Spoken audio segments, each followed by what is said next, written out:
Hi, Nick. How are we doing? Pretty good. So today's project is we're going to put shelf brackets up on the wall. And one of the things you have to find is where the stud is. Mm-hmm. So sometimes if you look down here, you see where there's an outlet. And this one here is the old phone jack. Mm-hmm. Whenever you see an outlet on the wall, it's usually on one side or the other of the stud. Mm-hmm. This here is made by C.H. Hansen, and it's a magnetic stud finder. So when you have sheetrock like you have here, all you do is you run it across, and once you find where the sheetrock screw is, it'll hold there in place, and this is where the stud is. Unfortunately, we're here and there, and studs are at 16 inches. So there's probably another one somewhere along this side. Actually, yeah, it's the next stud is here. So this wall here is empty. We scan it just to make sure. But no stud there. Is this a bad sign? No, it's not a bad sign. It's just that there's all sorts of ways that you can use to mount these. And in my little bag of tricks here, what I like to use There's our Trump hat. is these little corkscrew, because what you do is you make a pinhole here and then you just screw this in. Mm-hmm. These are rated for 70 pounds.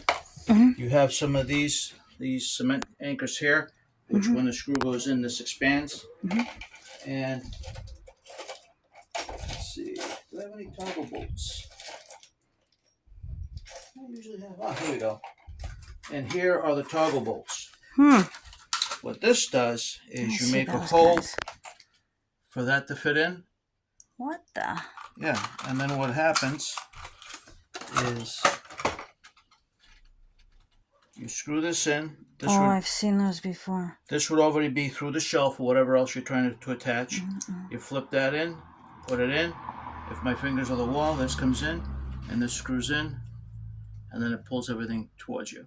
But the only bad thing about this is that whenever you take them out, you lose the toggle inside. So we're definitely gonna do the tallest. Well, we're gonna hook it up. We're gonna set it up to the bottom of your shelf to that mark that you have there. I'll level it across. We'll get our width, but we're gonna use these inserts here, which screw in, and they're a lot smaller than these here, so it'll do a lot less damage. So then these ones here, you can just take it out, or if you change your mind, you can sink it in just a little bit more and just put spackle right over it. So it makes for a nice clean repair also if you need to, versus this where you have to get a piece of sheetrock, plug it in, and then do everything up and over. Will that be able to hold 24 inches of my closet? These are rated for 70 pounds a piece. So I'm thinking, yeah. Yeah, I think so too. And worst case scenario, if it does pull, then the only other thing that we really can do is, because we have a stud here, and we know we have a stud here, is we can channel out a section of the sheetrock, put in a 1/2-inch piece of plywood, and then mud and tape over it. Now we have a piece of structure here and a piece of structure there, and then you can hang whatever you want on it and it's not going to fall. Well, no, I just want to hang some clothes.